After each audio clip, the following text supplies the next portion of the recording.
ตัวนี้ก็มาซื้อไม้เซอร่าเพื่อนพี่น้องเองเนาะ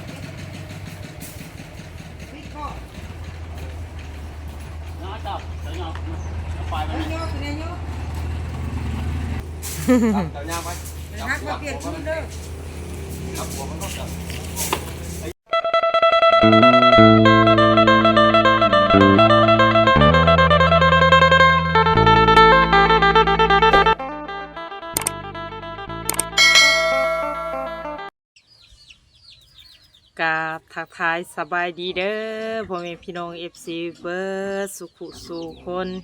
ไก่ยินดีที่ต้อนรับเข้าสู่สอสานวนบ้านป่าคือเก่าคือเดิมเด้อพ่อพี่น้องเอาเมื่อนี้ก็เปิดคลิปอยู่เฮือนอยู่ซานพ่อพี่น้องก่อนออกจากบ้านเนาะเมื่อนี้ก็คือทางสนองก็มีข่าวดีเนาะพ่อพี่น้องเนาะสำหรับตัวเองพ่อพี่น้องก็มีทางง่ายใจดีเพิ่นเนาะยื่นมือเข้ามาสวยสู้อุปถัมภ์แบ่งเบาภาระทางสาวนวลเนาะก็คือทางเพิ่นก็มาสวยก็คือแก้ไขหลังคาเนาะพี่น้องเนาะที่ว่ามันหัวแล้วพี่น้องเปลี่ยนจากเล็กตะปูถอนออกเอาน็อตลงใส่เนาะกับเป็นทางง่ายใจดีที่เพิ่นก็มีน้ำใจที่ว่างดงามพี่น้องอยากช่วยอยากสู้ทางสาวนวลเข้ามาเนาะก็เป็นเงินก็20,000 บาทพี่น้องอาจจะเป็นค่าสร้าง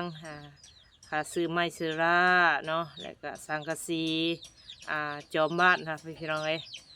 เพราะว่าเปลี่ยนลบเนาะถ้าสนองก็ลบจอมบ้านต้องให้เปลี่ยนเพราะว่าเวลาฝนตกมันเกิดสะเปียกพี่น้องแล้วก็ไม้เสราแล้วก็ไม้แป้นลมเนาะเพราะว่าตีข่างริมทวนหละพี่น้องเนาะเมื่อนี้ก็สิพากันออกไปซื้อก็หาทางเอื้อยทางพี่อ้ายเนาะไปรับไปแกให้ก็คือรถอีแท็กหรือว่ารถไถหละพี่น้องตอนนี้เพิ่นก็ออกไปแล้วเนาะถ้าสนองก็สิได้ออกไปตามรางเพิ่นพี่น้องจังได้เนาะก่อนอื่นก็ทางสนองก็ต้องขอบคุณทางอ้ายเด้อสิช่วยสู้อุปถัมภ์เข้ามาขอให้บุญคำนำสู่ทางอ้ายขอให้อยู่ดีมีแฮงความเจ็บยาให้ได้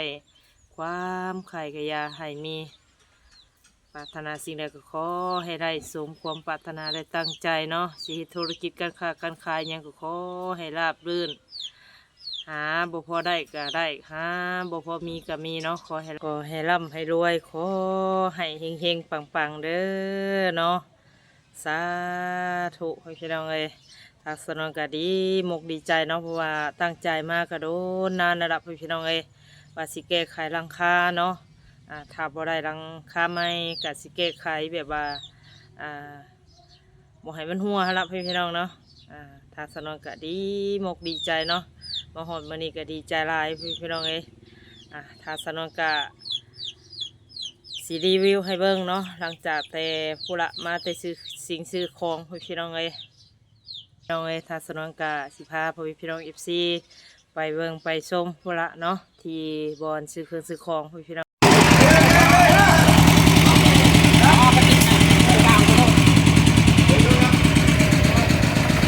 ตัวนี้ก็มาซื้อไม้เซอร่าพี่น้องเนาะ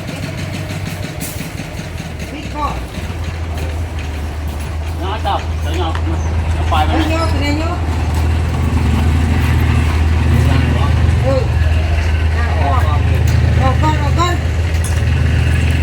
ออกก่อนนี่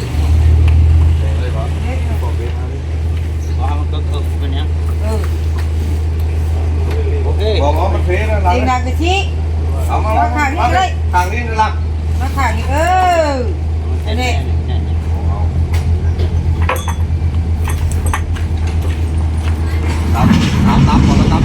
บ่เสียงเอาบ่ได้บ่เสียงเอาฮะเวลาต้นคุมต้นยังตุบโอ้ย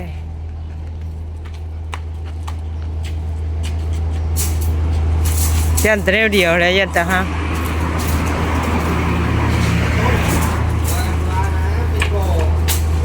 อยู่มีฮักหรือบ่บอกเราจับหัวมันนะ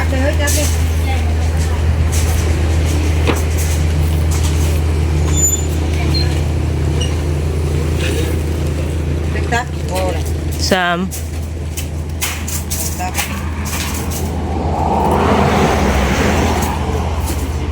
ฮักมาเปลี่ยนคืนเลยเฮ้ย จับยางไป ฮักมาเปลี่ยนคืนเลย จับหัวมันก็จับไอ้ยะ เออเปลี่ยนคืนได้มันหัก จะไปหามมันหักคนละเปลี่ยน เปลี่ยนตอนแก่ไม่ได้ใส่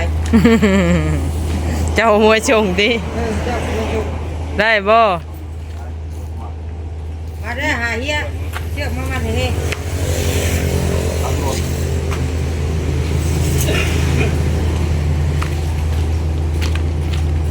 โอเคจ่ายเงินเพิ่นก่อนมาดิเพิ่นพี่น้องเอ้ยตับหนึงก็700เพิ่นว่าเนาะมาแก้วเอง650เพิ่นพี่น้องเอ้ย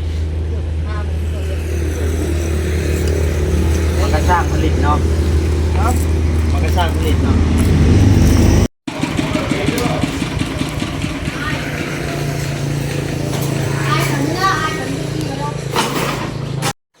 มาฮอดมาถึงเฮือนซานที่เรียบร้อยพี่น้องเอ้ยก็ทางสนองกะพุระสีไปอัปเดตเบิ่งเนาะ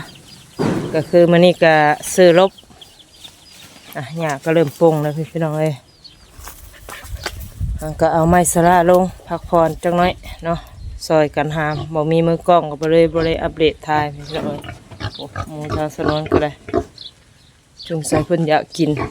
อันนี้ก็ทางสนองก็ว่าสิคอกไก่แน่เนาะพี่น้องเนาะก็ฮ้อนแดดเนาะ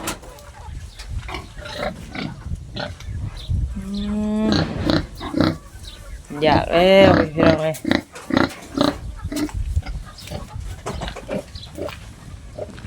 ไปเบิ่งทางสนองซื้อมาเนาะเอาลงแล้วก็กินน้ำกินในพี่น้องเอ้ยก็สิรีวิวให้เบิ่งบะนี่เนาะไม่เป็ดนม4แผ่นพี่น้องเอ้ยเนาะแล้วก็จอม3แผ่นเนาะเปลี่ยนลบใหม่แล้วก็ไม่เซระ3ตับพี่น้องเอ้ยหรือว่า3มัดเท่านั้นเนาะ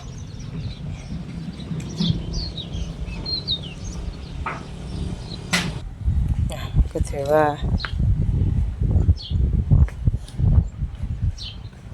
เรียบร้อยพี่น้องเอ้ยเนาะพอบ่ฮู้เอามาสำนีก่อนพี่น้องเอ้ยเดี๋ยวถ้าสนองก็สิรีวิวทางสร้างเพิ่นเฮ็ดให้พี่น้องเอ้ย3มื้อแล้วเพิ่นก็เนาะ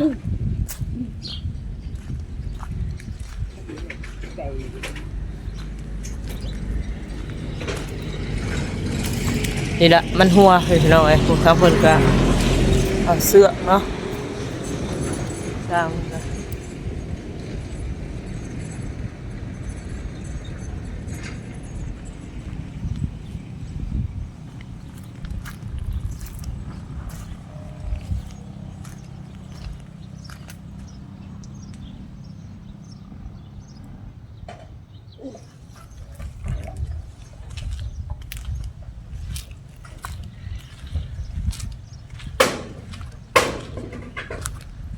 เนาะทางนอนบ้านทางสนวนพี่น้องเอ้ย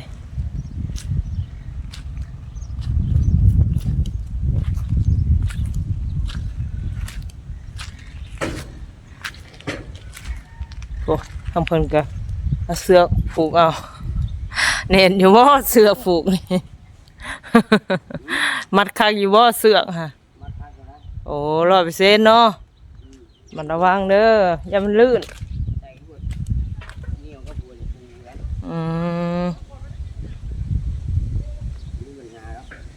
มีปัญหาปลอดภัยป้องกันไว้เพื่อว่าย่านผิดพลาดไปพี่น้องเอ้ยเนาะ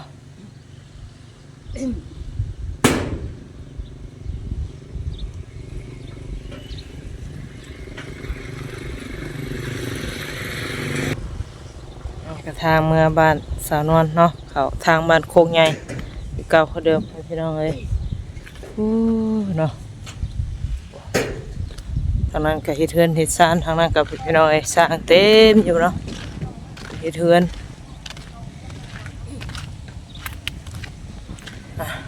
ไปทางสนอนกับรีวิวให้เบิ่งเนาะที่ว่าซื้อไมเซรามาคือทางสนวนนี่จะใส่ทางนี้เพื่อนๆเลยเนาะใส่ทางทวนทางนี้ว่ามันเป็นสังกะสี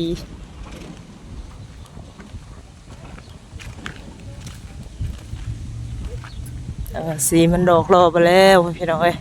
เนาะก็สิเปลี่ยนทางนี้ละซื้อมาใส่แล้วก็สิรื้อตัวนี้ออกเพราะว่าลมพลมากกะมันดังบรึมรัมครับพี่น้องเอ้ยย่านเนาะย่านเพิ่นทะลุออกมาแล้วพอละปีใหม่ผ้าใหม่เนาะถ้ามีเงินอีกก็สิรื้อตัวนี้ออกพี่น้องเอ้ยดื้อทอนออกเนาะมันเดะไปเลยพี่น้องเอ้ยเป็นสังกะสีเก่าเนาะราคาบ่เป็นตาเอาเลย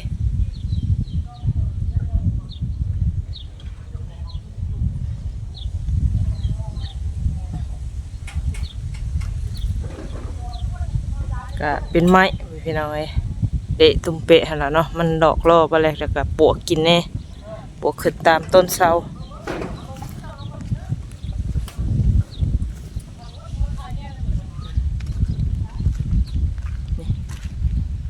ดอกมาแล้วเนาะ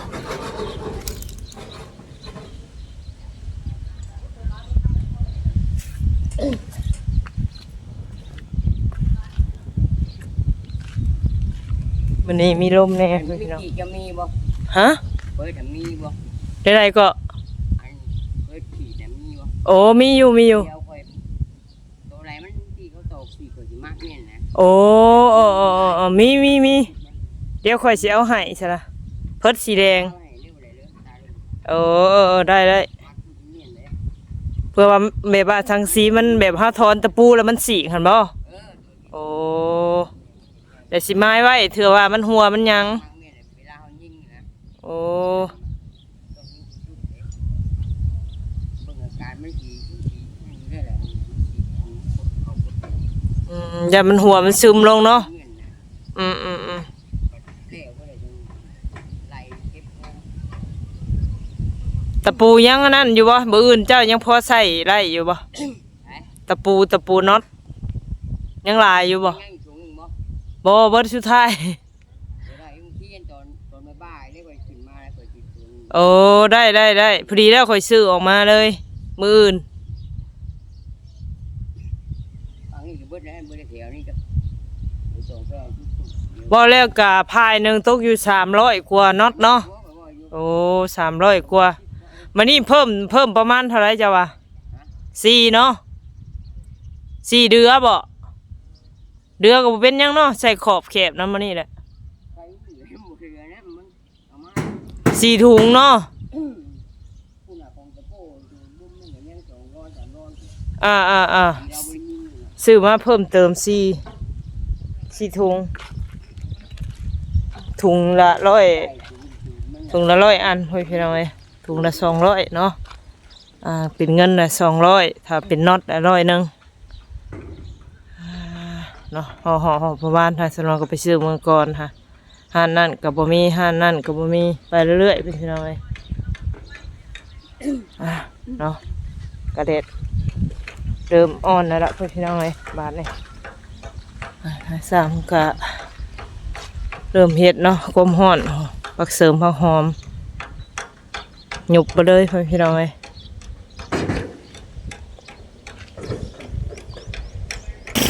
ไปทางสร้างสอมหลังคาให้เนาะเพื่อว่าแก้ไขเพื่อมันหัวแล้วพี่น้องเอ้ยถ้าฝนตกมาครั้งหนึ่งเนาะทางลมฝนแบบสีแห้งๆกะสีทดลองได้อยู่เนาะ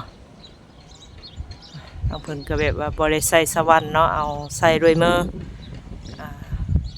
เอานอนลงไปแล้วก็เอากุญแจหันเอาเพี้ยนได้พี่น้องเอ้ยทางเพิ่นก็เนาะค่อยเฮ็ดค่อยนั่นเก็บงานรีวิวให้พี่น้องเบิ่งเนาะพี่น้องเนาะเดือนชาลานเป็ดทาสนวนก็ยังบ่สมบูรณ์แบบพี่น้องเอ้ยเสียแต่เงินเนาะถ้าบ่มีทางผู้รักผู้ใหญ่เนาะแล้วก็คือสิบ่ได้สำนี้พี่น้องเอ้ยเนาะเฉพาะลำพังตัวเองก็ยากอยู่